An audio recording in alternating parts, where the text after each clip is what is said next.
శ్రీరామ్ జై జై శ్రీరామ్ జై శ్రీరామ్ రామ లక్ష్మణ జానకి జై బోలో హనుమాన్ కి రామ లక్ష్మణ జానకి జై బోలో హనుమాన్ కి రామ లక్ష్మణ జానకి జై బోలో హనుమాన్ కి రామ లక్ష్మణ జానకి జై బోలో హనుమాన్ కి జై శ్రీరామ్ జై శ్రీరామ్ జై శ్రీరామ్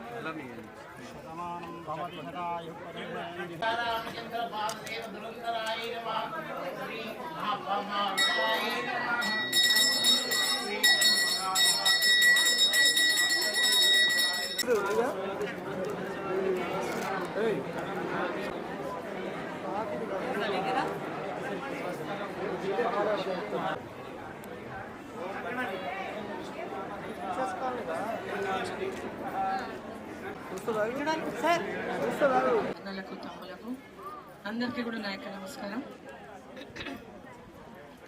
మరి ఈరోజు ఈ శ్రీరామనవమికి ఒక ప్రత్యేకత ఉంది.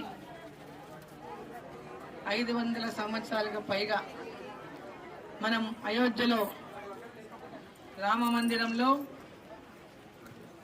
అయోధ్య రాముని యొక్క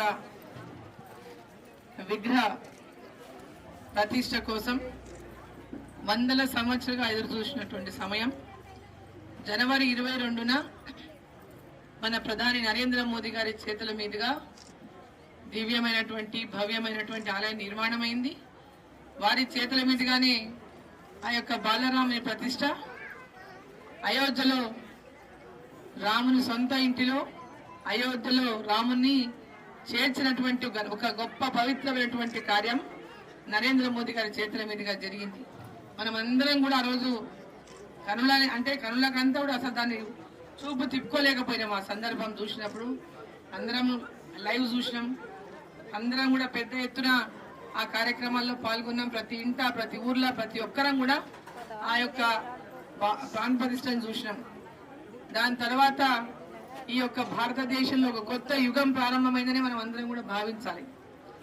ఈ దేశంలో రామరాజ్యం మళ్ళీ రాబోతుందని మనం అందరం కూడా భావించాలి. 100 సంవత్సరాల తర్వాత శ్రీరాముడు తన సొంత ఇంటిలోకి వచ్చినటువంటి సందర్భం. ఆ రోజు తర్వాత మళ్ళీ వచ్చినటువంటి మొట్టమొదటి శ్రీరామనవమి ఇది. ఈ మొట్టమొదటి శ్రీరామనవమి నాడు సీతారాముల కళ్యాణాన్ని ప్రతి ఊరా ప్రతి వాడలా ఈ కళ్యాణోత్సవాన్ని జరుపుకుంటున్నాం. మరి శ్రీరామచంద్రుడు మనందరికీ కూడా అయోధ్య రాముడు ఇంటింటికి ప్రతి ఒక్కరికి అక్షంతలు పంపించి మనల్ని ఆశీర్వదించిండు.